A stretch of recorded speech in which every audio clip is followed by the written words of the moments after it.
Hello and welcome back to another episode of That Sound Podcast with myself and Luke Cassidy, and today we are joined by James Reed. How are you, sir? Oh, you were just recently at Metallica in Houston. How was it? Man, it was great as usual.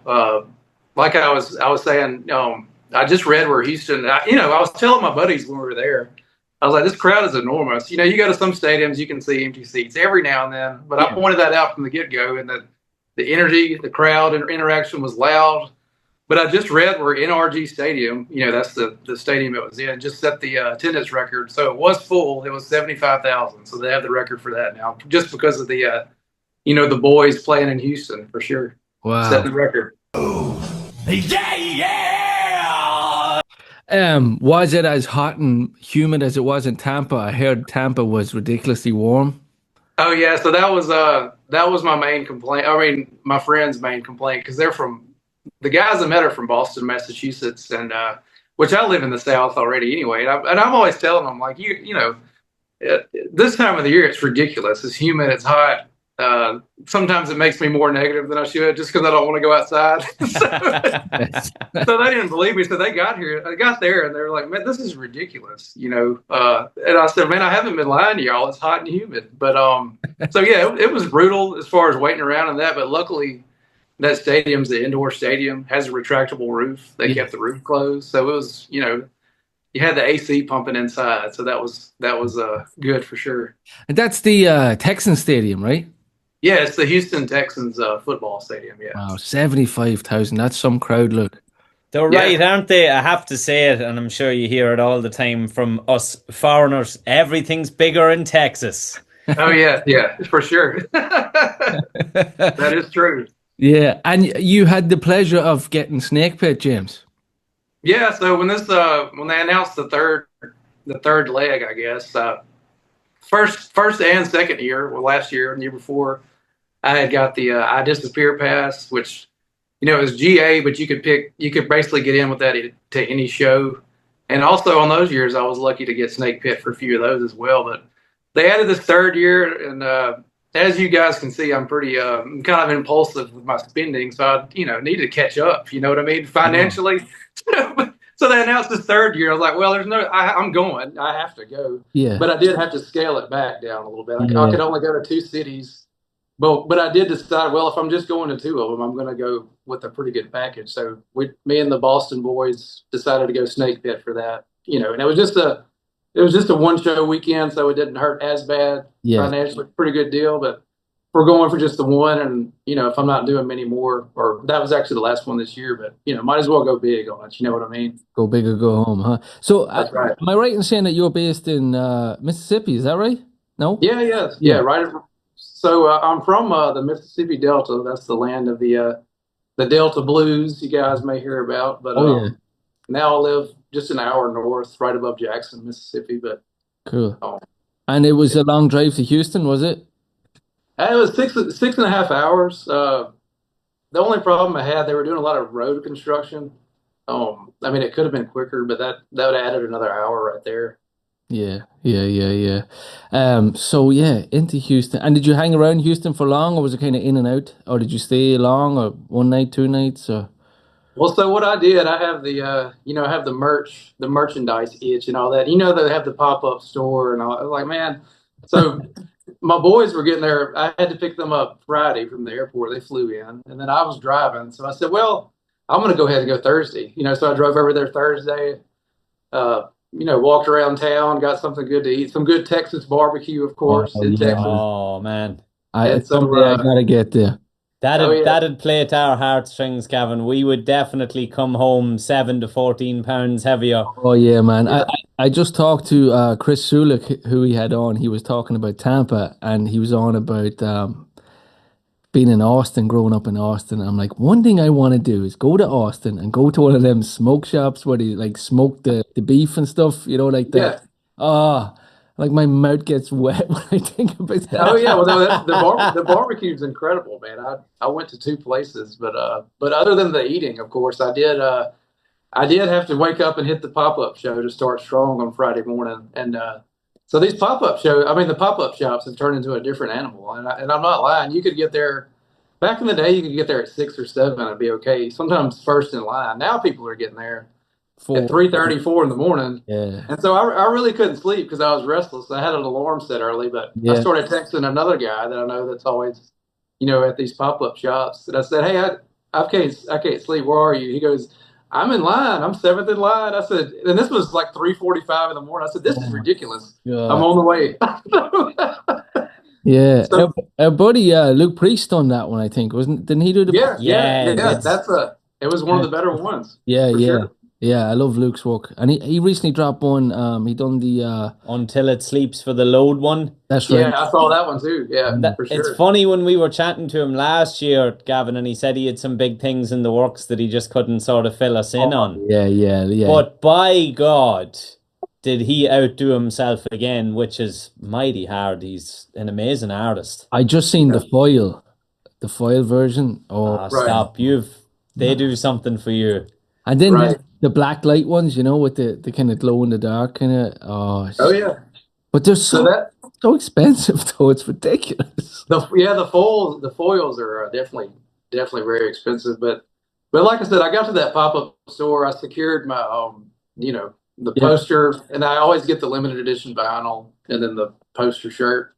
So yeah. I got that taken care of to start the trip off strong, but man, like I said, I'm glad I got there when I did because at 6:30, the sun's barely even coming up. It was already 100 deep, and then by the time it opened, the line wrapped around the whole block. So I Jeez. mean, it's crazy. It's nuts. Wow. Yeah, just going back to your ID days, me and Luke are new to the I Disappear. We picked them up for Europe next year. So Oh yeah. yeah, we're looking forward to that one.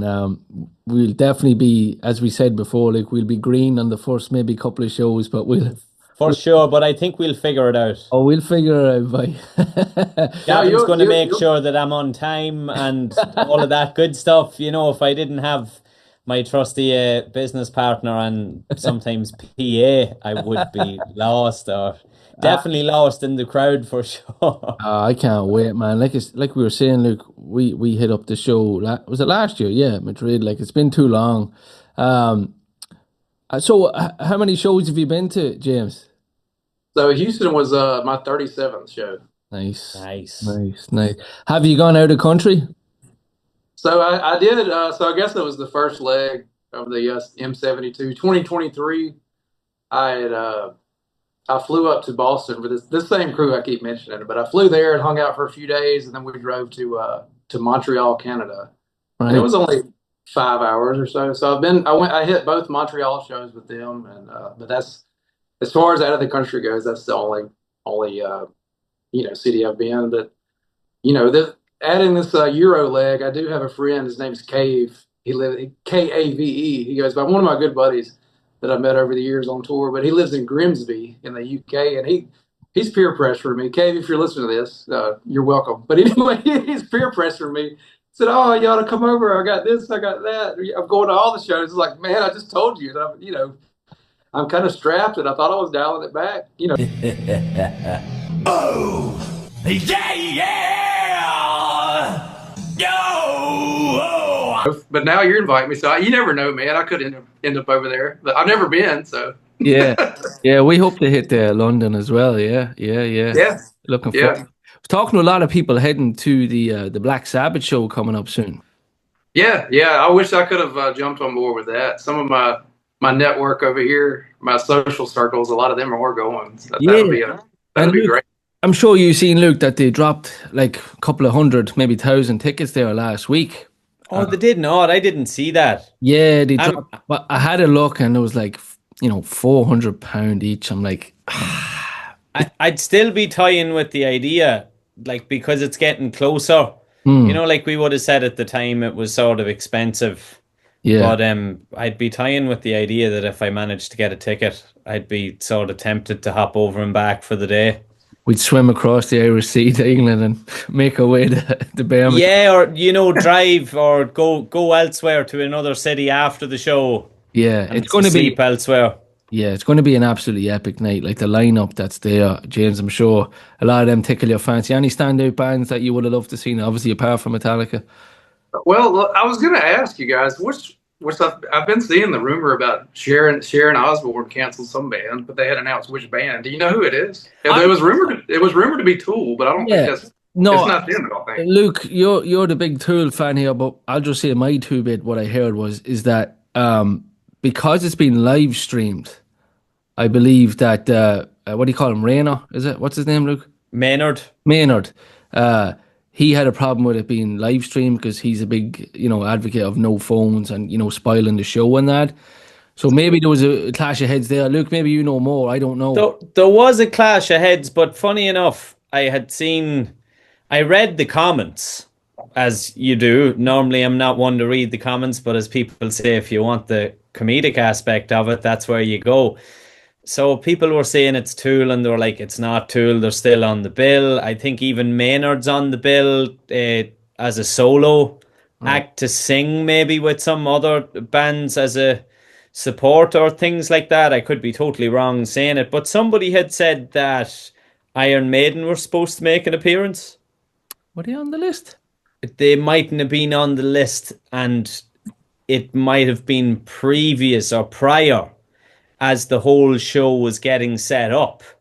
So they were saying it's like the band, this whole rumor coming out about it, there's like this band didn't make the list. Now, this is all secondhand information, by the way. Oh, yeah. I can't be quoted on this as I've only read it in comments, and it's not named in the articles, but it sort of makes sense, Gavin, as Iron Maiden are on tour. So if they had certain demands, maybe even something to do with scheduling, like early in the day, late in the day, depending on a show or something like that, that could make sense. But supposedly it had nothing to do with the band other than their manager not playing ball is the big rumor. Something just came to mind there is that Sean Kinney's not 100% with Alice in Chains. They had to cancel their tour there. Yeah, I saw that too. Yeah, so possibly they cancelled every show apart from this one in Birmingham. So it could be like, I don't know, I'm just guessing here, but like, contractual issues or something that maybe they had to say they were going to play, and maybe he's not well enough to perform. So possibly it's Alice in Chains. Now, Jerry Cantrell just played Download. So like Jerry's obviously all right, but possibly the whole Alice in Chains, the fact that he mightn't be able to play. I'm just guessing here. I don't know. Yeah. No, you're on to something. That does make sense. What's your 2 cents on it, James? But yeah, like I said, me and my buddies were talking about this weekend. We just couldn't. I picked everybody's brains on who it may be, and then I was reading somewhere where they didn't say, they didn't think it was Tool, but I don't know. But that does make sense about the Alice in Chains piece now that you guys have said that. But. Yeah. And like before he got ill, he was on one of the towers in Nashville, I believe. Him and Duff McKagan were at one of the Metallica shows. I seen pictures. Was that? I think that was Seattle. Or maybe it was Seattle. Was it? Yeah, I think so. Okay, I could be wrong. Yeah, was that this year? No, that was last year then, right? That was last August. Okay. So I'm way off. Okay. So, any standout bands that you would have liked to see, James? Any on the list that that you would? Well, of course, the Oz, man. I've never seen Ozzy. Been a big fan all my life, but just never seen him. That would have been great to take in the final show, I guess. But that'd be at the top of the list for sure. Yeah. No, there's some. Gojira are brilliant. Looking forward to catching them next year. Oh, goodness, dude. Gojira I saw in, was that Louder Than Life in Louisville back in 2021. Only time I've ever seen them, and I didn't really know much about them then. But yeah, right after I left that show, I got, I had to get on iTunes, downloaded the whole catalog. I listened to them. They're definitely on my playlist now for sure. Awesome. Yeah, especially they are awesome. The big Grammy win as well. Myself and Luke were kind of similar too. We kind of got into them, and Luke as a drummer, I'm sure Luke you can speak about how good Mario is, but we kind of got a small taste of them, and then all of a sudden they were coming to Belfast up here in Ireland, and we were like, well, we have to go. And what was there, Luke? Maybe 2,000 people? Oh, if even, but my God, was it packed. Indoor.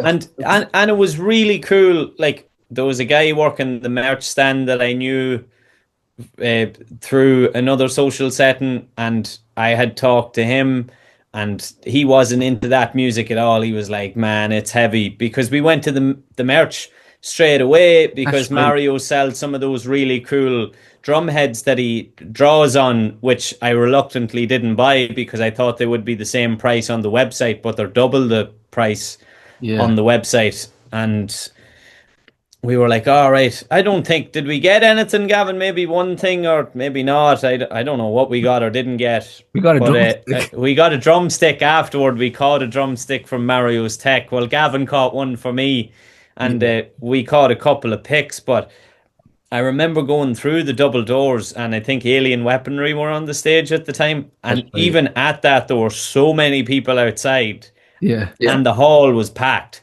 So their set finished. The usual crack, have a beer, go use the toilet, and it's like, right, to the front. The pilgrimage Right. begins. Yeah, we got right up there. I learned that lesson over my years. Whenever We were at the barrier. Yeah, like it's always Yeah. the best time to move for me is, when the opening act's finishing up, push, because everybody's going to go get a beer. 3, 4 rows, wait for the pit to start. When the pit starts, make your way to the barrier. We were. Yeah, no, I've used that trick before as well. That's always the play if you're not already up there. You learn that one over the years. But anyway, we're here to talk about Metallica. So behind James there, I'm sure if you're watching on YouTube here, you will see an absolutely amazing collection of stuff there. Tell us a little bit about your collection, James. Well, so yeah, it's definitely a bit of a situation back there. But so it's technically my office. So when I moved in this house, just it said 3 bedrooms, but obviously this isn't a full bedroom. So I said, well, I'll make it my office. And I'm a big sports fan as well. So it originally started, and I also work remotely, work from home. So this, you don't see it, but I have a desk. This is my work desk. So I do all my work in here. But like I said, it used to be my sports room. I had a bunch of sports memorabilia. I'm a big college football fan. Went to the University of Mississippi, the Ole Miss. So I had a lot of signed Eli Manning stuff, a lot of Ole Miss stuff in here, New York Yankees, a bunch of NFL, New Orleans Saints stuff.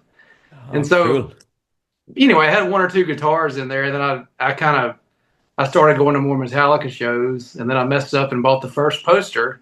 I was like, well, this is pretty cool. And then I started backtracking on the shows that I'd been to previously without the poster. Got that poster, that poster, that poster.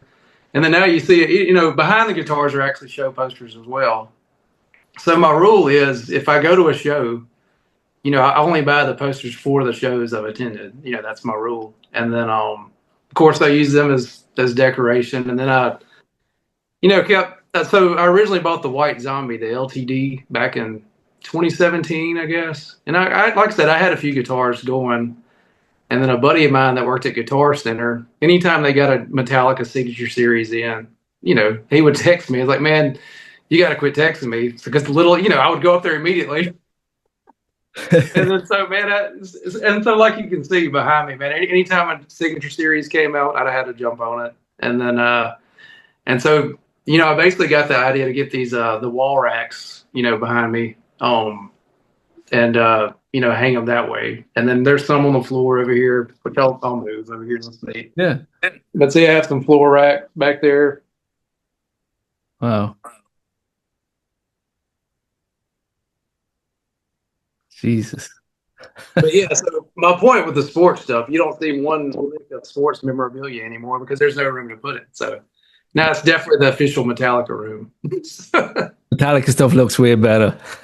Yeah, for sure. And then I have a few autographed pieces over here I've came across over the years, and It is. So- It's very addictive, isn't it?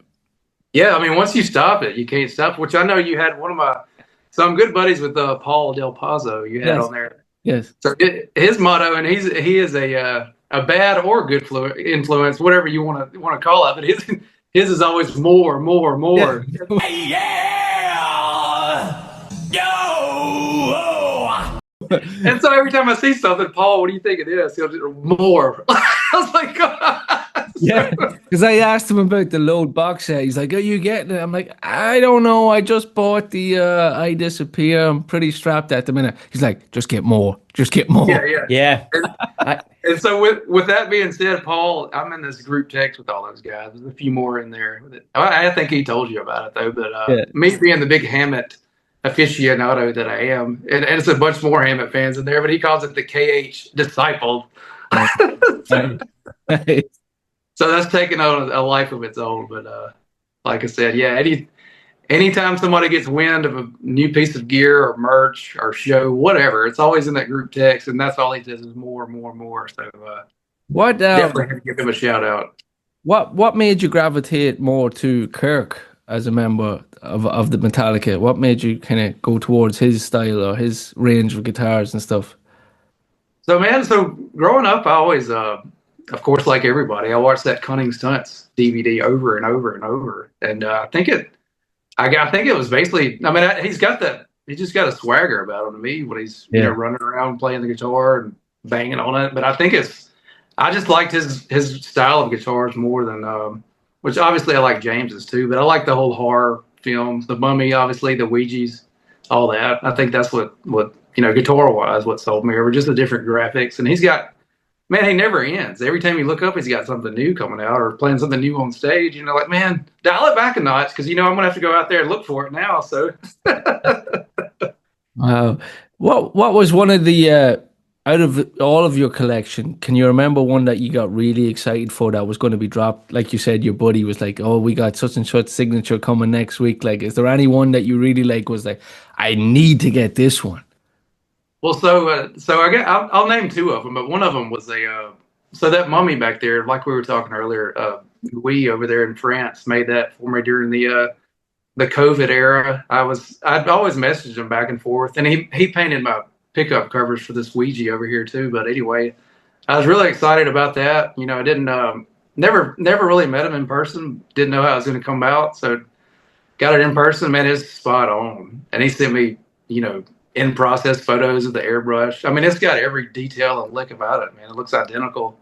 That wouldn't be an unofficial deal. That was custom by him. But the one that I got excited about, which a lot of people hated on it because it wasn't it's not exactly. So I have the behind me here. I don't know if you can see it on the floor. Hold on one second. I'll just grab it. Yeah, yeah.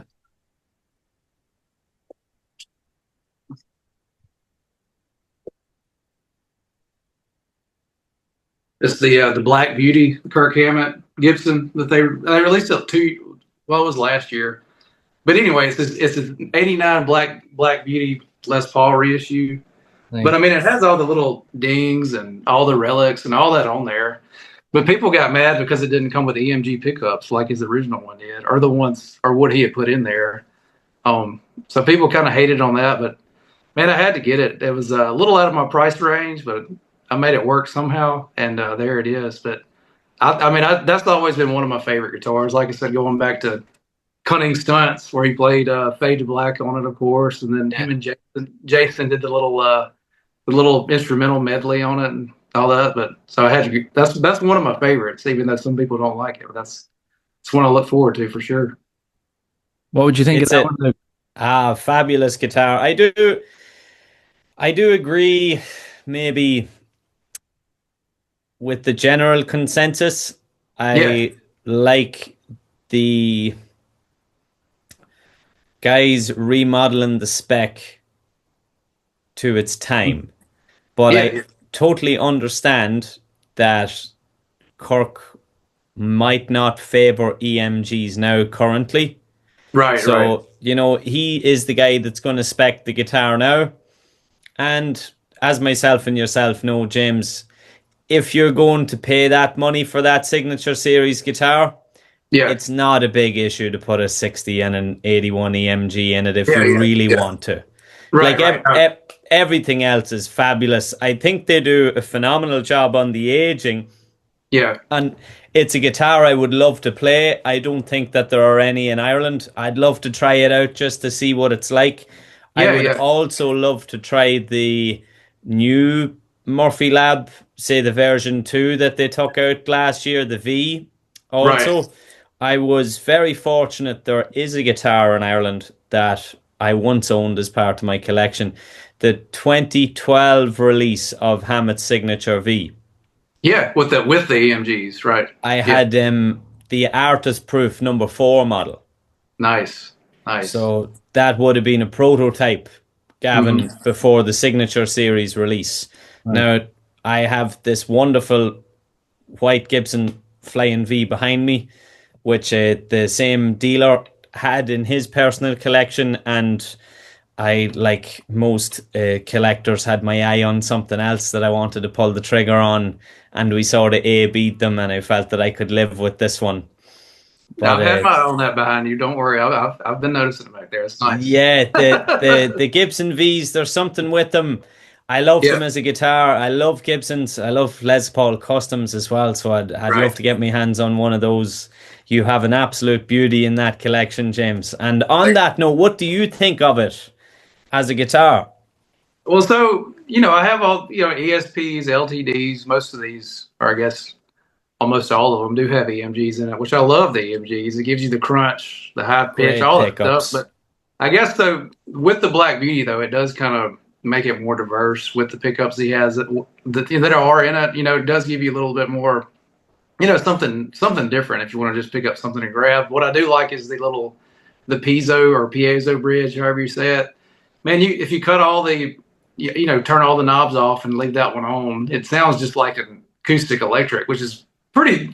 I mean, you're like, well, wait a minute, what is this? But it's it's pretty cool. It's fabulous. Yeah, so it's something different. I mean, I had one time thought about the EMG aspect of it, and I was like, well, no, I don't want to. If I put those in that, it would kind of take all that away. So I guess I'm just going to leave it as is. Because, like I said, once you play it a few times, and especially that little detail alone is pretty cool to mess with. I can understand the Hammett purists hating on it, but as a musician, how can you be so annoyed to have something that will also give you that classic John Fogerty vibe? Yeah, for sure. John played a black Les Paul Custom. Right. And that's one of those guitars I always think of when I think of him. Yeah. Is black Les Paul Custom. And when he talks about the writing of certain songs, there's some awesome videos on YouTube about that. So that's a pretty versatile beast you got in your collection there. Yeah, and I have the standard greenie. Of course, I definitely couldn't swing the first and second versions, the relic ones, but I do have the the standard one that's not aged and all that. I play it pretty frequently. It'll be aged in 10 years' time, and instead of the Murphy Lab, it'll be the Reed Lab. That's right. And I'll be honest, I love it because it doesn't have all the ESPs, LTDs, or the Floyd Rose. And I'll go ahead and tell you right now, I'm not the best when it comes to leveling the Floyd Rose or even restringing it. So I'm glad Greenie over here, I can just perfectly. I can tune it however I want it really quick. Very easy. Yeah, it's a lot of fun when you can do that. I also see that you have the black and the purple. Oh, in your collection. Yeah, the bottom down there. Yeah, so those are both of those are the Epiphone ones. They're same guitar, but like I said, my collection OCD tendencies, they're a little bit extreme sometimes. So they released the two colors, and he was playing the purple one. I guess that was last year for a while, or maybe the year before. On stage, the Epiphone version. So I thought that was pretty cool. And then I've always, of course, liked the black and white one. The original look. So I had to snag both of those. Even though they're the same guitar, you have to, man. Do you find any difference between the black and the purple? No, it's pretty much exactly the same. I do like having multiple guitars like that. Obviously, collection wise, of course, but different tunings. That one you can mess around, leave one in standard tuning, one in half step down. You know what I mean? You can justify it if you want to. Yeah, for sure. So for any of you guys out there that are struggling with pulling the trigger on your next purchase for your collection, myself, James, and Gavin in spirit tell you to do it. Yeah, do it. Go ahead. More. In the spirit of Paul. Yeah. I'm not sure. Is that what you want? No, I said, is that what you want? For sure. Jim, just on the topic here, as I say, I'm not big on the spec and the guitar tech and all that crack, but like, if you're going up there to your room and to just pull a guitar and jam, what's your go-to? Which one do you pull first? So the Mummy back there is a favorite. It's pretty much stayed in tune the whole time. I've barely had to touch that guitar, and I've had it well over a year, maybe 2 years. But anyway, I've had to adjust a few things on it. But the Mummy's always my favorite. Greenie, like I said, it's just right here Yeah, sure. on another rack. But like I said, it's the standard one. It's not aged and beat up and all that. Looks great. Looks very good. Greenie, and then over here, let's see. I have a few ESPs, like I said, not the, of course, I have a bunch of LTDs, but I have a few ESPs. But this is one of my favorites. The yeah, baby. The Relic version. Oh shit! Has all the scars and the dings. So I was able to find that on Reverb a few years ago for a pretty decent deal at the time. Is that one of the vintage, or is it one of 100 relics from 01? Well, it's the vintage run they did. Let's see. I'm not quite sure the year on it, but yeah, it's the vintage run. But I mean, it still looks pretty spot on, But James, haven't had two of those in my day. They are one of the best guitars that ESP makes. Yeah, I absolutely love it. Yeah, they are insane. They're so good. But I'm attention to detail though. I've always loved the instead of the KH just signature at the top, it's got the Kirk Hammett. Yeah. So like, oh no, wish I wouldn't have noticed that. You got to have it now. You know what I mean? After I bought that guitar in particular, I had a friend of mine play a joke on me, and I posted it on Instagram 3 or 4 years ago, and he was like, it was around Christmas time, and he had said, I heard Kirk Hammett is getting a Luke Cassidy signature guitar at this stage. Oh yeah, nice. With the amount of Kirk Hammett ones that you've had over the years, I'm like, oh. Yeah. So yeah, Hammett's definitely my guy when it comes to the guitar collection. I have most on the Hetfield side. I do have most of the LTD run of his signature series. I don't have any ESPs of them, but I do have most of the LTDs. And I even last summer I have the Grinch. You know what I'm talking about? The Grinch. Oh yeah. There's a Grinch over there in the corner as well. So, and that's actually a baritone, so that's pretty cool. You're going good. You get the down tune stuff as well. You've got everything going. Yeah, you can do a little Saint Anger on there or whatever you want. It's pretty cool. Wow, that is quite the collection, Luke, huh? James, you've got a hell of a collection. Out of your Hetfield models, I see you've got a grey Truckster, black Truckster, and the white Iron Cross. Right. What do you gravitate toward in the Hetfield department of the Les Paul body shape? I like the Trucksters. My favorite's probably the black one that I play the most on that. I know the Iron Cross is pretty cool, and he was playing that up until, I don't know, I guess the World Wire tour, but I haven't seen that one come back out in a minute. But now I've noticed he gravitates more towards that black Truckster. He pulls it out for King Nothing or Memory or anything load or reload wise. But I'd say of those, I think the black Truckster does it for me. And, and I also have the... I see the white Vulture.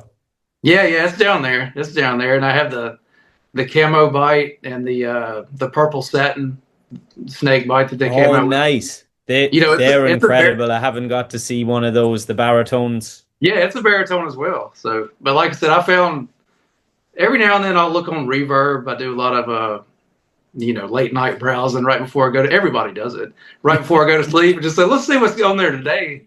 And if I notice somebody's lowering their prices or something, it doesn't hurt to message them, and then you'll be surprised you could get some pretty good deals out of it. Yeah, and funny when you were talking about Paul being more. I have a buddy of mine who's a big collector, massive Hetfield fan, and he's big into his Ken Lawrence's.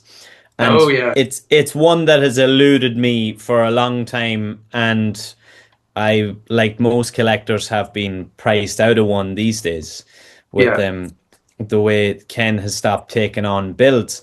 But there are a couple of guys who have sold them in the last, say 2 to 3 months. One sold last week in Asia for $25,000, and there's a guy in Hungary that's looking 30,000 euros. I think that works out at maybe 33, 34 US at the minute. Wow. And this guy is also an equally bad influence. I could say maybe Paul looks like a saint compared to him. He messaged me this morning, and it was like, this one's up on Reverb. I'm like, man, it's 30,000 euros. He's like, you're hungry for a Yeah. Ken Lawrence. I'm like, I'm not that hungry. He's like, I hear Bank of Ireland and offer a pretty good credit line. I'm like, man, hold on a minute now. I don't Right. need two devils on my shoulders to go to the bank. Right.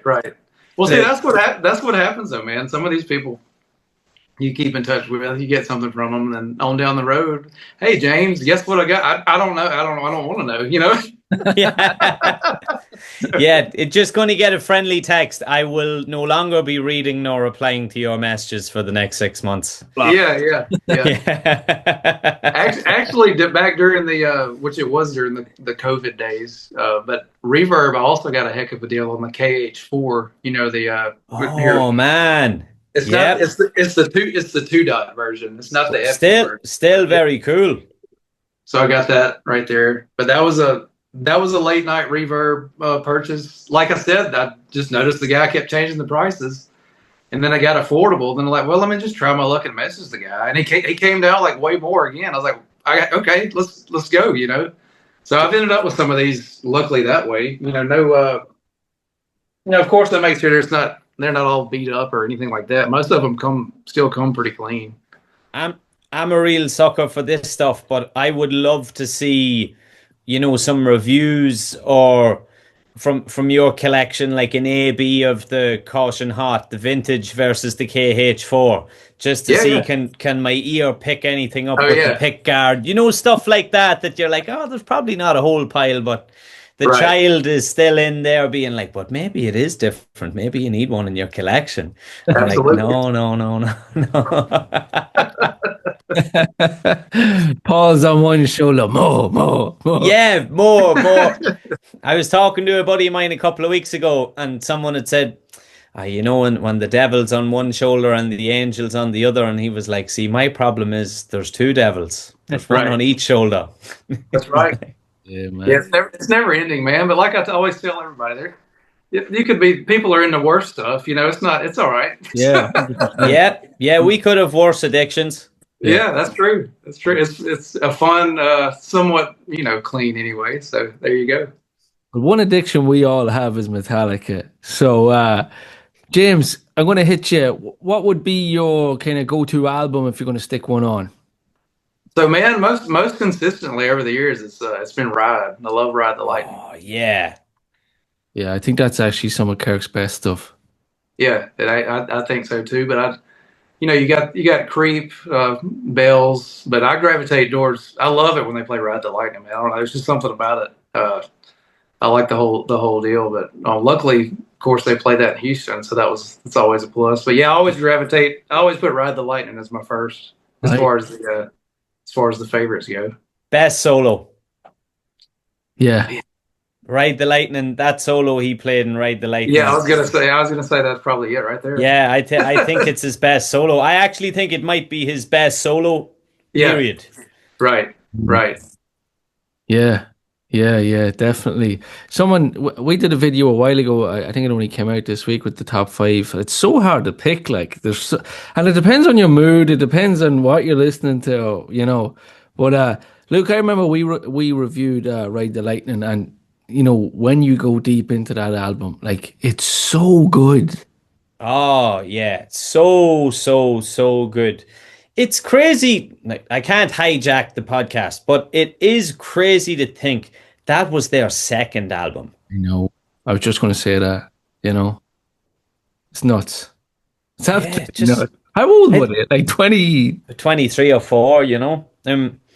Mad to think that Fade to Black is on there in the middle of it as well. Another question of one of his best solos. Yeah. You got Creeping Death, you got Fade to Black, and you got Ride the Lightning up there, Gavin, that really fight their battle well for any spot in the top 5, let alone anything else. Like, what was left off the album? Oh, great question. I don't think any of the leftover stuff would have made it to Puppets, so. I don't know. What do you reckon, James? I don't know. I think it's a pretty complete album. You also got Cthulhu on there as well, the instrumental. Yeah. Luckily, I've been able to hear that a bunch on the past tour. It's since they rotate between that and Orion off Puppets. But And yeah, the whole album as a whole, that's solid. yeah. The aura that surrounds Hetfield as he's banging out Cthulhu and smoking a stogie What Oh a yeah, is what a just cool bastard. That's all. what a yeah, beast. yeah. Just oh my God. Like, he's so cool. In that moment, he is so cool. Yeah, He doesn't care. He's rocking out. He's in the moment. It's just Even got the Cthulhu snake bite, just for that, Mm. for the Yeah. song and the influence behind it. You're like, man, oh man. which is a pretty solid guitar itself. Though I've seen that thing up close, being in the pit right there. But man, it looks awesome. That the Dino guy did an awesome job on that thing. Yeah, I love his the new sort of snake skin looking copper or the Oh yeah, the snake bite and the copper bite or whatever he pulls out on Sad But True for some of them. the copper bite as well is unbelievable. I Yeah. just can't get over his innovation with some of these guitars. And like James Gavin, as we know, seems to be a very creative guy. Like, there has been talk in the past about people replicating certain guitars or asking builders could they replicate it, and he's like, no, like, it's sort of personal to me, and I put a lot of effort into it, which I think is cool too, because he seems to be one of those guys that really bonds with his instrument, or that it's intentional. Yeah, was it the I could be completely wrong here, but was it the Hardwired tour where they got the floorboards? Was it on Explorer that Yeah, Ken Lawrence, the guy who was Yeah. they got the floorboards from the garage days. Yeah. But you could see how excited he was. And he's like, look, like, it has and it's not smooth, and he's so passionate about it, like, still. Yeah, it got retired for some reason, Yeah, and he played the shit out of it, and then he brought out some of the older ones. Yeah. Yeah. But just So in- I haven't. in It that seems moment- like he hasn't. He played that one during S&M too as well, but I haven't seen. I haven't seen that one. And it seems like since didn't they nickname it Carl or something? Yeah, they nicknamed it Carl. Yeah. Yeah. Did he bring that out in Slane, Luke? No? Oh yeah. There's pictures of it in Slane, and the cool thing with it is it has the silver hardware. Right, makes it So shut. it's all like brushed nickel, sort of, looking like it's real distressed and beat up, and you see the heads of the nails in the boards as well, and Right, yeah, yeah. all of that cool stuff. So, James, what was your first show? So that's a unique situation there. So my first show was Atlanta, Georgia, July of 2000. I was only 13 years old. So my older sister took me. It was at the Georgia Dome, Atlanta. Just the But one. that's the show that Yeah. James himself was not there, and they didn't announce that until right before they came on stage. But man, at the time I was devastated, of course. But that, looking back on it, it ended up being very impressive because they got the guys from Korn to help out. Kid Rock was there. Yeah. Power Man 5000, System of a Down. They all teamed up and made the show. And then what was really cool about it, Jason, Newsted was doing all the leads and the front man the whole time. It ended up being phenomenal. Looking back on it, I'm glad I was there to see that for sure. But that was, that was my first one. It was like, well, he's not here. What are the odds? I'm glad they still carried on though. This is crazy. As a Yeah. huge Metallica fan, I've absolutely let myself down here. I am not familiar with this show. Yeah, yeah. Funny, Please tell me more. I was listening to Clint Wells. He was at that one as well. Clint that does Really? the Metal Up Your podcast. I think that was his first show as well. And Yeah. he had a different take on it. Let's just say he thought it was horrible. But yeah. Tell us more from your experience, anyway. Well, like I said, from a unique perspective, it was cool in that aspect. And I was only 13. Of course. But yeah, I remember my sister kept telling me, she goes, well, that probably won't happen again. So that's awesome. You got to see that. And I was like, well, that's a good point. But so no, I remember every detail of it, man. Like I said, so we got there. Power Man 5000 was playing, which I knew a few of their songs. System of a Down, of course, the early days. Kid Rock, that was when he was doing his American Badass stuff. He had a blow up thing of a middle finger on stage, and girls all over the stage, and I was like 30. I was like, oh, what's going on? The And weekend then was what do you call him? The hype man. What was his name? Joe C. Joe C. Yeah, yeah, Joe C was even there, so that was awesome. And then so Corn, I would say which I like Corn to this day, but yeah. I like corn. they were coming off the Follow the Leader, and then Issues, I think, was their album they were touring. That was awesome. I mean, it was the whole floor, people going nuts. And but yeah, and then Metallica came on. But like I said, that was Summer Sanitarium tour. Like I said, nobody knew anything. That was before the early days of no social media or anything like that. So they didn't announce it until right before they took the stage. Lars came on stage and said, "Unfortunately, James has been injured in a jet ski accident or something." Yeah, skateboarding or something. I thought I read, but it could have been jet skiing. I'm not sure. Yeah. He said jet ski, but it all Okay. sounded real suspect. But I was like, okay, and I think it ended up being legit. But James was nowhere in the building. And then, like I said, he promised a full show, and they were going to make it work. And then they actually came back and played with James like a month later. But like I said, I was only 13. I was with my family. It's not like I could just go back over there like I could today. So I missed that. But like I said, it was an overall pretty unique experience. And so they got Kid Rock had just done the American Badass stuff. Basically sad but true. Yes. So he came up there and sang sad but true, and then they went off into American Badass with Hammett and everybody playing. I was like, oh, this is pretty cool. Yeah, yeah, yeah. And then they brought some fan on stage to sing. It was Master Terrium. They did a Master of Puppets / Sanitarium medley, and the dude he started too early, and they kicked him off stage within 15 seconds.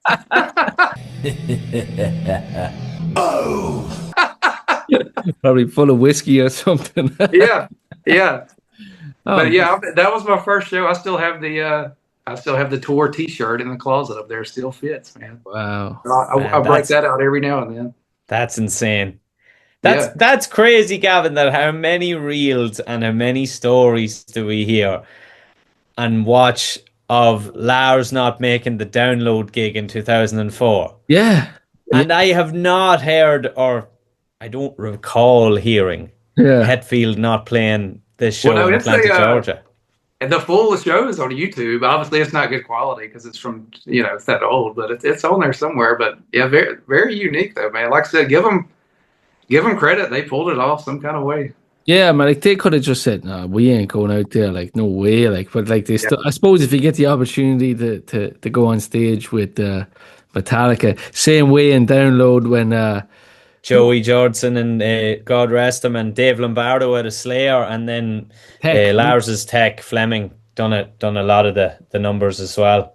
But I think it stands out because like Joey was unbelievable that day. Yeah, I watched that one on YouTube. That's which I love getting on YouTube and watching shows like on Friday nights or weekend or really any time. But I did watch that. It was about a month ago. It was very impressive. Yeah. Dave Lombardo playing battery is just like when he hits the double pedal part and Hetfield's like mean mugging him, just absolutely chugging. You're like, yeah. Download was just on this past weekend. Yeah, it's funny how things have changed. I think it was the headliners were Sleep Token and who? Oh God, I don't even know. But I seen Iron Maiden play. Did Slipknot play? No, Korn No. was there. Corn was. Yeah, I'd seen Jerry Cantrell was there. The Scratch were there, the Irish guys. Which is class, yeah. Our boys. Yeah, they done a couple of nights actually. I think they did 2 nights, 2 different stages. It was Glenn was on photography duties as well, which is class. That's right. Yeah. Any big festivals you hit over there, James, over the years? Festival wise, I guess I haven't hit one in 4 or 5 years, but I was part of the. So I went to Louder Than Life in Louisville, Kentucky. That was 2021, but that's when they did the whole Black album in its entirety. And that was the first show post COVID, I believe. So I was really excited about that. But yeah, so they played the Black album in full. I think it was the first time on U.S. soul that they did that. So that was good to be. It was cool to be a part of. Good. And that was 2 nights as well. They did a standard set first night, and then the second night they did the whole Black album in between, the other stuff they played. Yeah, I remember they done the Puppets album in Dublin in 06. That was Gavin, I have a great feeling that us going on the I Disappear next year, it's going to be 40 years Master of Puppets. That would That be awesome. we may get a gig. Like maybe. they're doing some two-nighters. Like why wouldn't they play Puppets in its entirety? You probably would. Like me and that's one of my main boys, Frank DeLuca. That's my Boston buddy. He's always saying that. He said every time they go out of the country and play in other countries, it's always something very, just awesome and cool that they never play here. Yeah. Yeah. So I'm sure that will happen. That's that little devil on the Yeah, I side. know. Yeah, yeah. Go to London, go to Grimsby, go. Yeah, yeah. I know. Trust me, man. I've thought about it for sure. Well, like they haven't played Disposable Heroes in a while. No, it's been a So minute. they play Sanitarium, they play Battery, they play Puppets. They've played The Thing That Should Not Be a couple of times. Mm, They've had Leper Messiah feature a good bit. would be, They yeah. did we get a sneak peek at Damage Inc. a couple of years back? I think so. I know for a fact they played Leper on this Oh tour. yeah, they've played it a I've good seen few it. times. Yeah. I would love to see it.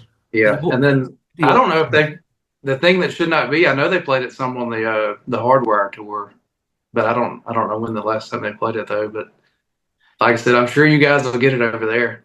Oh, I would love to see it. Like those heavier ones are just You know where? Oh, yeah. You know where I might get it on the Australia New Zealand tour. The fact that they kind of skipped over that the last few years probably just didn't work out. They might do something special over there.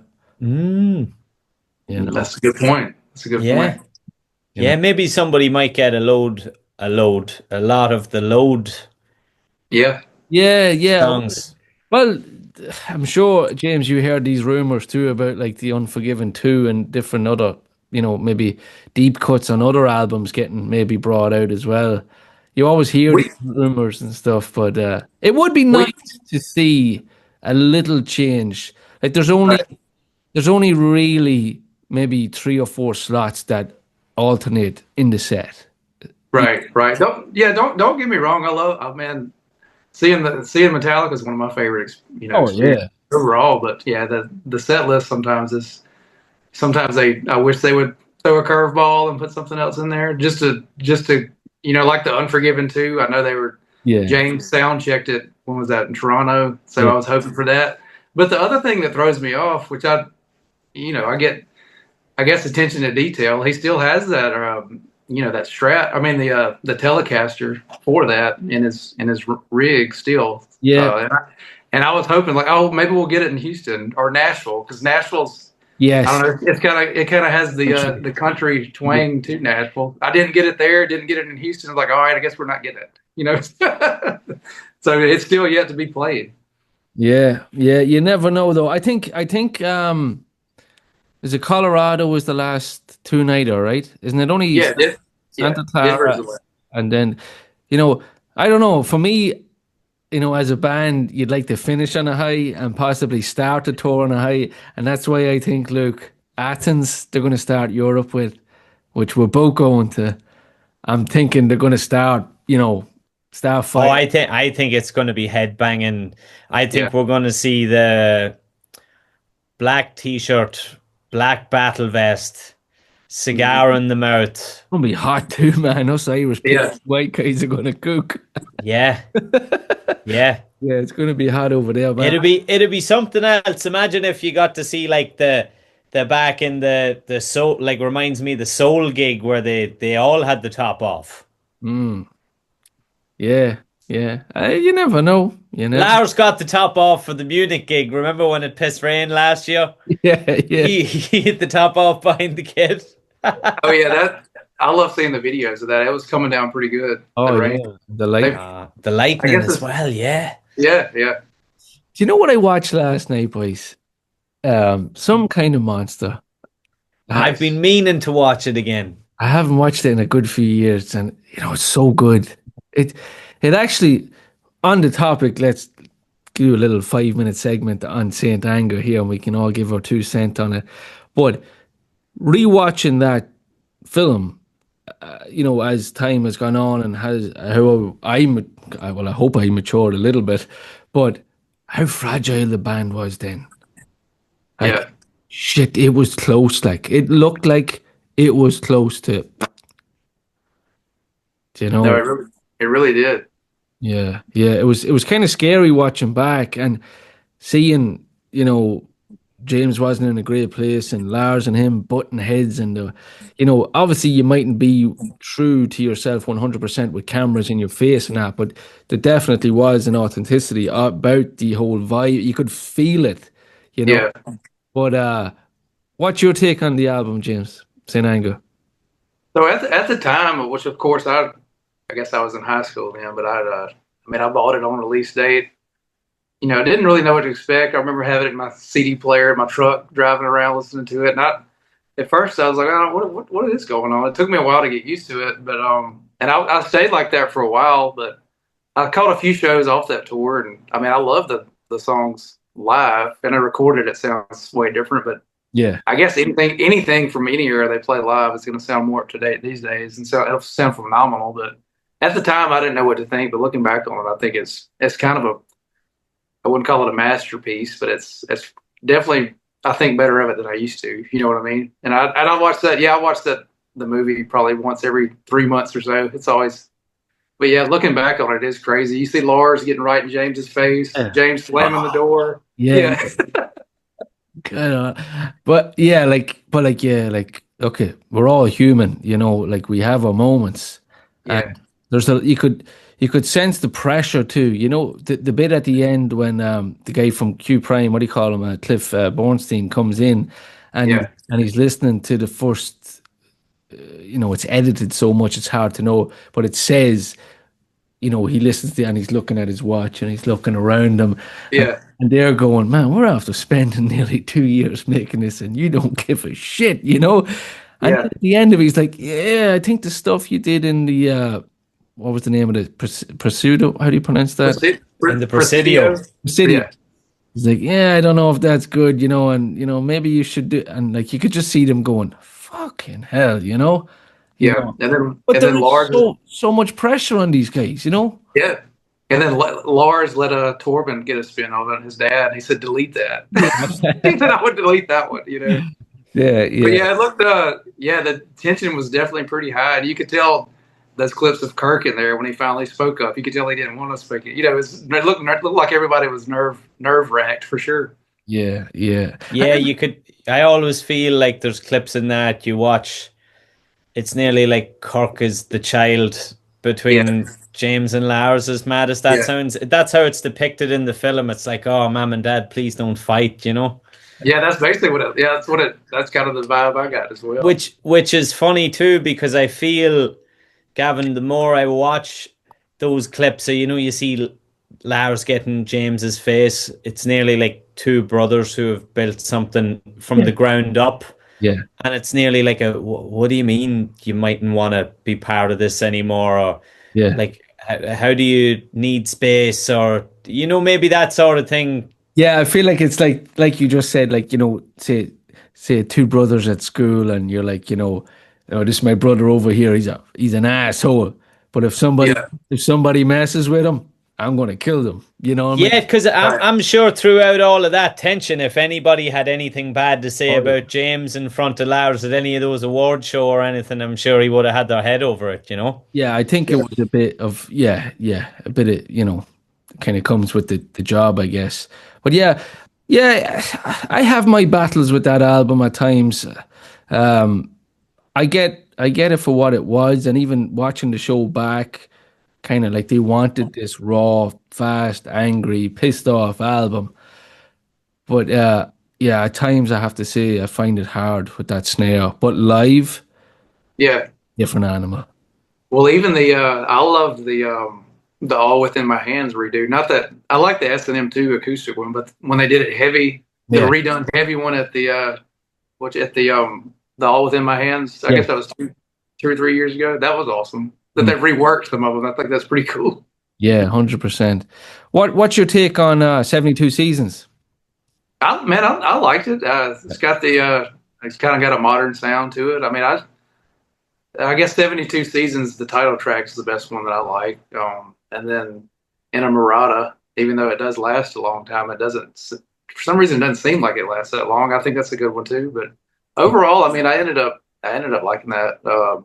Yeah, I was hoping tour wise that they would sneak out another one off the album they haven't played this year, but they have not done that either. But as the album overall, I mean, I ended up liking it. yeah. For me personally, I take it above Hardwired. Uh, Yeah, but then, Luke, I said to you recently, like I listened to Hardwired again for the first time in maybe a couple of years from start to finish, and it really is a good album. It is a good album too, and I remember listening to 72 Seasons for the first time. Mm.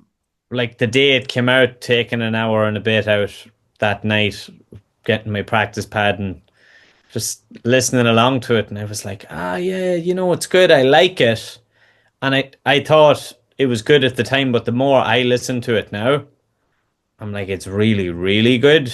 Mm. But I must do that with Hardwired just to have a renewed sense Yeah. with it. But a Confusion has always been one of my favorites from Hardwired.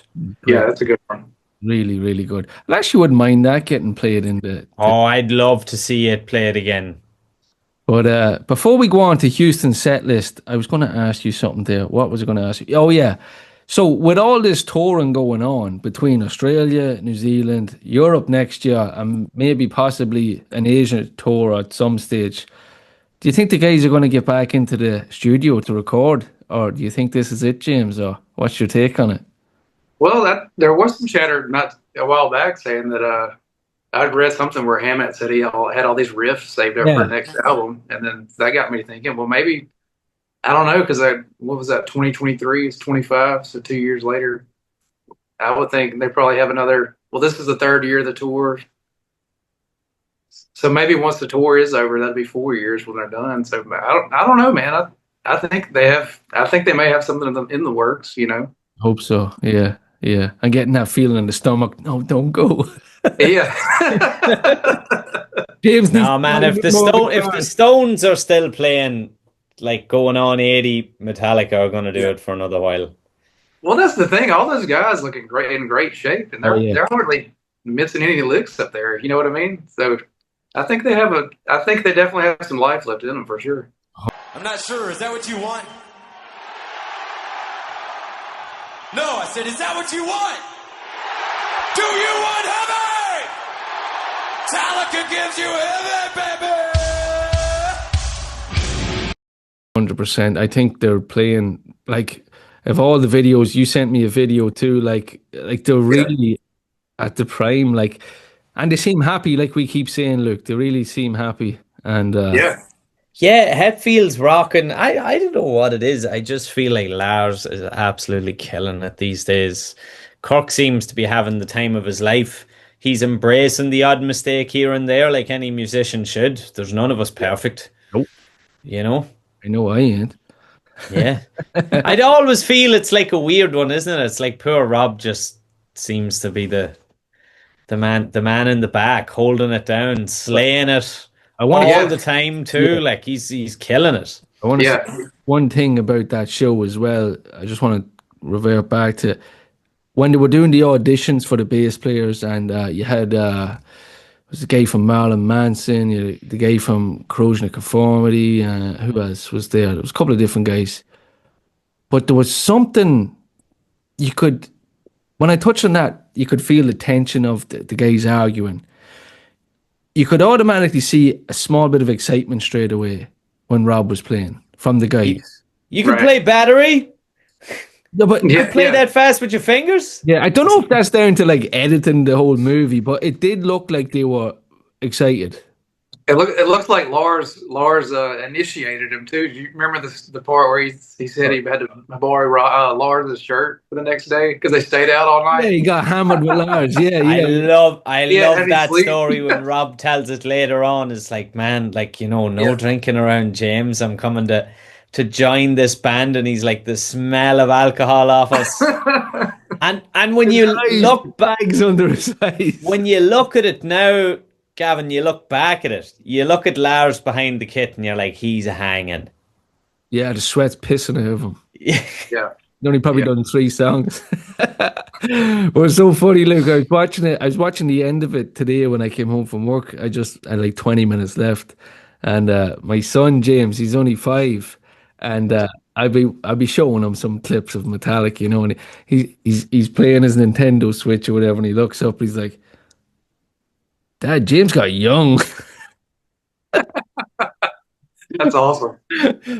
But my God, they changed a lot in them. What is it? 20 years? 20 Yeah. years, yeah, 22, 25 years. Jesus, scary, man. But Well, anyway, even looking back to the Worldwide tour for Hardwired, Papa Het looked pretty youthful in some of those. I mean, he doesn't look old. Don't get me wrong, but you can see you can see a difference in all of them for sure. yeah, I think he looks, I think he looks a lot healthier, I should say, than he was Yeah, in some of them videos. yeah, for sure. But he definitely seems happy and he's excited and he's playing music, and that makes me happy because I'm going on a trip around Europe with Luke next year, and Yeah. that's all that matters. But let's talk about your show in Houston. Like you touched on, 75,000 people, hot as ass, Metallica, Snake Pit, sounds like a dream. Yeah! Of course, they. Yeah, 10 out of 10 for sure. Oh yeah, man. So, Ecstasy of Gold comes on. What's going through your head? Are you on the, Chill, goosebumps for sure. Well, now they've always done the. It's kind of like they have the intro before the intro. Now they play long way to the top, but now they've added the video. They cut the lights off real quick, cut them back on. It's a whole vibe for sure. Yeah, yeah. So and then Luke, you touched on it. The first 3, My favorite opening 3 in the history of Metallica. Creeping Yeah. Dead. This is some heavy shit. Yeah, Creeping Dead, For Whom the Bell Tolls, and Ride the Lightning. Now there are, if you're on drum kit 1 there, that's a nice couple of songs you're getting. Well, so funny thing, and I told my buddies, I said, I think I may have gotten this backwards. I thought we were on drum kit 1, but then they came out. I was like, yep, I got it backwards. We're on drum kit 3, but I thought it was still, Yeah, we still stayed in position and you got to see everything. But yeah, that's exactly what I said. The three Ride the Lightning openers right there. They played Creep and then Bells, and then I guess someone will get Ride the Lightning. They'll probably play Harvester of Sorrow, which I love. But then boom, they cut right into Ride the Lightning. Man, it was going nuts. It was great. I wasn't expecting back to back to back. You know what I mean? Yeah. And funny, I was chatting to, I don't know if you listened to that episode with Chris Sulik from Colorado, and he was telling me that his spot is drum kit 1, and he says that the demand for drum kit 1 as the eye disappears of frantic ticket holders isn't really drum kit 1, because after that moment you maybe not see a whole lot of the show. Yeah. But I mean, if you're catching them 3 songs right in front of you, I'm fucking happy. Yeah, for sure. But like I said, they've starting off with 3 in a row like that. I mean, I was expecting Creeping Death, and then I thought, they may play Ride, but they played Bells, so I kind of wrote it off like, oh, they're not going to play it. And then boom, they did. So that was awesome. And then I guess listen. I listened to a bunch of your shows on the drive to Houston too, so y'all were a part of it. But Good. my buddy Lance Martin, he's from Mississippi. As you know, he lives about an hour. He lives about an hour away. So I know he wasn't there, but Ride the Lightning's also one of his top albums as well. But yeah, so so now you've had 2 Mississippians on. All right. Yeah. Lance was a blast, man. I love the story too, and I can't wait to see this show that's the film that he's in with the guys from England. Yeah. So funny thing, I met him. It was the Johnny Zazula show, and I'm sorry I'm getting off topic from. No, go for it, dude. But, I met him in 2022 at the Johnny Z show at the Hard Rock in Hollywood, Florida for that show. And I didn't know him. I just heard him talking to somebody. He goes, "Yeah, I drove from Mississippi." And then I looked at him. I was like, "No, wait a minute. I'm the only Mississippi guy over here. Who is this?" I was messing with him, but little did I know he's from an hour away from me. So that's awesome. It's like, but yeah, Lance is a good dude though, for sure. Glad to know him now. It's like the what's that cartoon with the 2 Batmen, and they're like, "Wait, 2 Spider-Man, Yeah, 3 Spider-Men." Wait a minute. You're doing the DiCaprio moment in Once Upon a Time in Hollywood. Yeah. Mississippi, that's me. It's funny. It's funny. You gravitate to your own. Even like Luke, when we go away to a show or whatever, it's like he's Irish. You know, I don't know what Yeah, you and like it's gravitate to so your cool own. when we were in Madrid, we bumped into some really cool people, went for dinner with some Irish people, we drank beer with some Irish guys we bumped into. It was sweet. Yeah, yeah. Right. Always fun. So then you rolled into The Memory Remains. I love that song. I think it's great. Heavy hitter. Yeah, I love it. I love it. Good for the crowd involvement too. Yeah, yeah, kind of. Yeah, it's a bit of a. Well, I guess it's not really a breather from them first three, but it's the intensity's still up there. It's heavy Right. on James's voice. Yeah. Yeah, I think. Yeah, yeah. Funny, I was talking about that today. Wasn't that a piece of that was recorded in Dublin with Marianne? In Windmill Lane with Mm. Marianne Faithfull, God rest her, yeah. Yeah. Yeah. So then you got the 272 season slot. You got Lux Eterna and If Darkness Had a Sun. I think, What a song. yeah, I think If Darkness Had a Sun is maybe one of my favorites. Yeah. You I would, Must Burn is up there as well. Yeah, I'm a big It's fan one of of that. your favorites, yeah. Yeah, yeah. Like I said to you, Luke, in a Murata, for me, not to be a Debbie Downer, but like I was kind of like I said to you, Luke, if that was still in the slot, I would have preferred if they took it out and done like two songs. Yeah, you wanted two, or like as even we lamented, like give us shortest straw, or give us a technical one that's a heavy hit or two. But I feel, personally speaking, I think Inamorata is definitely a big Hetfield influence song. yeah. Yeah. Yeah, For sure. So yeah. I think it's one of those that maybe James is like, hey, I'd really like if we play this one. But it hasn't. It's dropped out a lot. I don't think it's been played since. Is it? Did they play it in Nashville, James? Did you get it in Nashville? Yeah. So they played it. They played it in Nashville. I'm not sure. I think that's the last time. I think 'cause Houston, I didn't get it. Well, Houston was just a one-off though, but they did play it once in Nashville. I Yeah. don't know if they played it since or not. I'm pretty sure that's the last time they done it. I could be wrong. Someone leave a comment there if I'm wrong. I probably am. Someone's going to correct you. Well, actually, Yeah. Then you got a treat, the doodle. You got Hit the Lights, but more importantly, well, one, you maybe got to see James dancing to a bit of ZZ Top. Did you see that Z- video? So his station was right across from us. I saw a little bit, but I was yeah, everybody loved the ZZ Top skit, which Kirk came out with the Telecaster, so I knew something was going to be special there. And then yeah, they did do the lights skit and broke right into it. But man, they knew they basically played the whole song, including all the solos and all the little licks. I was like, man, this is great. It was one of the better doodles that I've seen for sure. Yeah, I think it's perfect for that area too, as well. Obviously. Yeah. You know, And then Rob up there singing's always that was fun too. I think it balances the whole show out too. You know, where obviously James gets a breather and Lars gets a breather, and kind of it's almost like a halftime show. You know. Well, yeah, and Kirk probably loves it because he likes to jam anyway. So him and Rob, they seem to be and kind of hand in hand together. So I'm sure they're loving it either way. But that was one of the better ones I've seen them put together for sure. I wonder what doodle we're going to get in Dublin, Luke. probably Whiskey in the Jar or Dubliners one again. Remember they done the Wild Rover at Slane? Yeah, that's right, the Wild Rover. Yeah. It's hard. They might do some more Thin Lizzy offcuts. I was going to guess They Thin Lizzy. love Thin Lizzy, and the Black Rose I think is one of Kirk's favorite albums because Gary played Greenie on that. Yeah. I'd love to see something like, especially it being bassline heavy, waiting for an alibi. Waiting on an alibi. Do you know, like with the big harmonic intro and then the heavy bass line? Yeah, it's so fast as well. Yeah, yeah. I wonder would he make his little trip to the Phil statue in Dublin as well? I'd say they will. Now, more importantly, do you think they'll book out the Merrion again? Probably. Helicopter pad.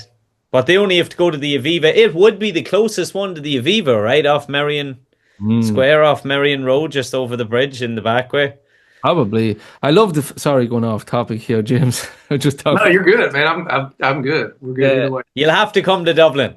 yeah, That's well, the more and more you are talking about it, I may have to now. Just keep We've it. got it. We've got an army coming already, so yeah. we may add to this crowd. We Well, got. no, like I said, this group text I'm in, there, I think like 9 out of 10 of them are coming, and I'm the one that's not coming. I'm like, Well, God, on your both your shoulders, you got Luke and Gavin. Like, do it, more, yeah, more, yeah, more. Do yeah. it. Do it. Do it. I may have to. I may have London to. and Dublin, London and Dublin. We'll take care of you. That's right. So then we roll into The Day That Never Comes, which I love. I know they were having a few problems with that, but I don't care. It's a brilliant song. I love Yeah. it. I love it. And then into Fuel.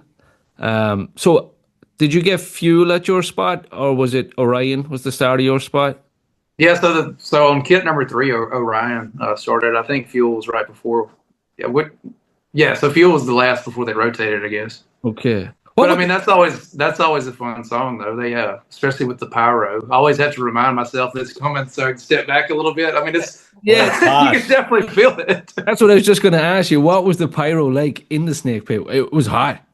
No, yeah, for sure. And I was where I was. I mean, I was basically touching the stage right there. But yeah, I mean, it's right in your face, man. And you kind of have to shut your eyes because it plays tricks with your eyes being right there. That and on the one intro, you really gotta kind of remember when it hits. Wow. Did you wear like ear protection in there?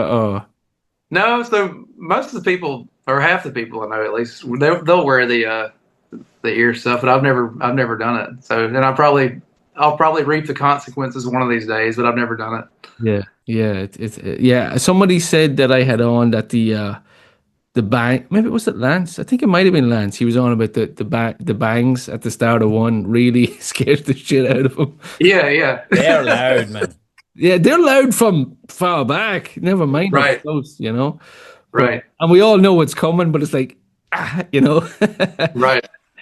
So right in front of you, you got Orion, and I take it the whole band came together for that moment, and Yeah, that's what's so awesome about it. They're all four together, or eventually all together, right there in front of your face, man. That's a pretty surreal moment for sure. yeah, yeah. I feel like even Luke, when we were at that show where we got close, it's almost like I think we talked recently about that out of body thing. It's like, are we actually here? Is that happening? You know, it's Yeah. you know, Yeah, you just it's hard to comprehend, I think, because it's like I know for me, like I'm a fan of these guys since I'm like 10, and Yeah. they're right in front of me, and I don't know. It's like it's like you said, James. It's the best feeling being at these. Yeah, so yeah, I've been a fan since I was 10 as well. But yeah, like I said, you'll get. So Rob went around, and I got a shake from Rob, and then of course that video I sent you, they're right from my face, which of course I didn't record all of it, but Kirk actually came like right there, and I was like, it's kind of like, well, oh man, what do I do? He said, oh, everybody's right here. I'm doing my hands. Yeah, I don't know what to do with my hands. It's kind of like a Hey, blackout Kirk. moment. Ricky Bobby. Yeah. But yeah, it's pretty surreal though. But like I said, you're like, oh, this is really happening. You know what I mean? So Yeah. awesome. Have you ever done the meet and greets? So look, I've never gotten lucky to. I enter the contest every single time. I always get the email saying you're not a winner. But I have. So when Hetfield did his book, what was that, 23, and he did the 2 book signings. I did it with my buddy Cave from the UK. Flew in, and we hit St. Louis and Detroit so St. Louis and Detroit. But he did 2 book signings, so we got both tickets just because I figured that's a pretty rare event with Papa Het getting out like that. So I met him twice, and then hoping to meet the other 3 at some point, but never been lucky enough to win the meet and greet. And looking back on it, I wish I would have gotten the meet and greet for the Worldwide. They were pretty affordable back then, but now the prices, like everything else, has shot up. Yeah. But I'm hoping one of these days, that's definitely want to check that off the list. Yeah. Whose story did I hear about St. Louis where they bumped into Kirk and Rob in the Pancake House? Or in the burrito house? The Was it? burrito house. Who was Did telling? Clint tell us that one, or was it someone else? And then they all mobbed it. Yeah, and then James, they went to the signing, and James, they got the little interaction with James, and he signed the Yeah, book. yeah. And then they were walking back, and James is in the burrito place. Yeah, they had all gone to it. I think the story was James got to eat his because the guys were like, James Hetfield is sitting like over there having his burrito, and then Yeah. Kirk and Rob showed up to eat at the same place. Oh man. That's what And it was mobbed, and wasn't it like the two of them left and they were like, guys, come on, like you can't be doing this, like is Yeah. You got to give them their space too, I guess. But yeah, Well, look. I will say this. I listened to Paul's episode with you. I was part of the crew he was with at Carter Vintage Guitars when Kirk walked in. all Did he right. tell you about that? Yeah. So Hammett was in there guitar shopping with his lady. We were in there first. Didn't expect to see Kirk, but we were in the high end room, and one of my buddies said, "Uh-oh." He said, "Don't freak out." I was like, "Oh no, what's going on?" I turned around. It was Hammett right there. So I didn't even have time to get starstruck or anything. It was that quick. And I just tried. I played it cool. I said, "Oh, hey, how's it going, man?" And he goes, "Hey, all right." And he did acknowledge all, the few of us that were in the room. And then right after that, we had to go because they closed the room off because obviously, him gonna making buy a higher something. end. Yeah. And the manager said, "What, guys? I'm sorry, we got to close this section off." And then I said, "Well, I totally get it."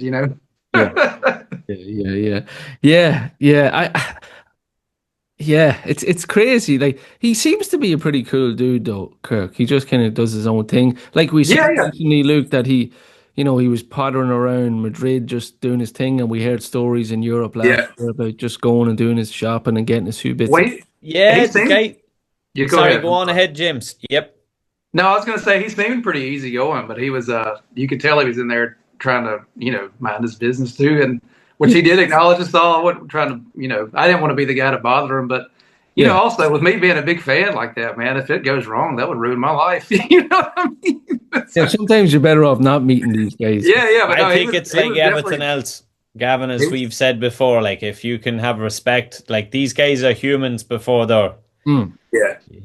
you sort of like you played it real cool, James. It's like, hey man, that's what they want is space. Yeah. Yeah, and he, like I said, he said, "Hey, and how's it going to all of us?" And like, all right, that's a W. We'll leave it at that. Yeah, we'll take the W today. 100%.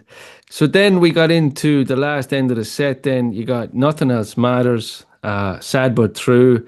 Of course, Rob came through the snake pit. And Sad Yeah, But he came. Yeah, on his little designated cart, he comes through. It's pretty cool to watch. It's like he's floating on top of the fans. It's awesome. Yeah, it's really cool. Yeah, and then you got the pyro then for one. Yeah. Seek and Destroy, Puppets, and then Enter Sandman. So pretty kind of run. Well, it's not really. I think you'd be pissed if you missed the start of this show. I was gonna say that the real winner was the first.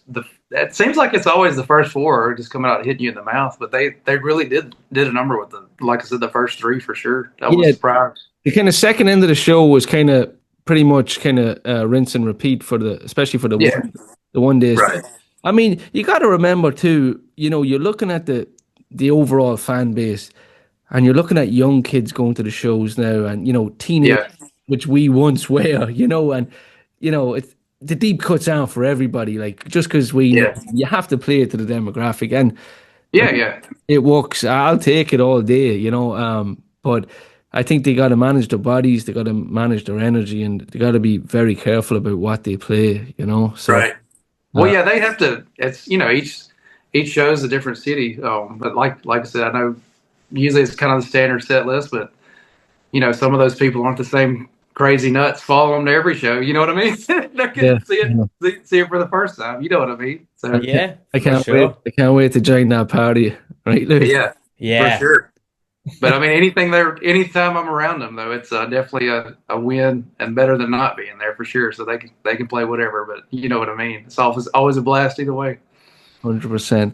Well, James, it's been an absolute pleasure talking to you. And maybe down the line, we can maybe go a little bit deeper into some of your collection there, and we can get a good look at it. And do a little series maybe on it or something. We'll see what happens. What do you think, Luke? That'd be great. I'd love that. That'd be fun. Okay. Yeah, would love to do that, guys. I definitely enjoyed. Thanks for having me on, and I really enjoyed it for sure. Oh no, it's a pleasure. A pleasure, and I appreciate the time difference and everything. Us over here in Ireland and you over there. Yeah. Mississippi. So it's amazing what we can do with technology these days. But it's great to just talk music, man. You know, that's what we love. Isn't that right, Luke? Yeah. James, it's been a pleasure. Thank you, and we hope to see you in Dublin. Hey, you might have changed my mind, so I'll start thinking. I'll start planning accordingly for sure. All right, buddy. We leave it at that. We talk to you soon. All right. All right. See y'all. Thank y'all. See you soon, man.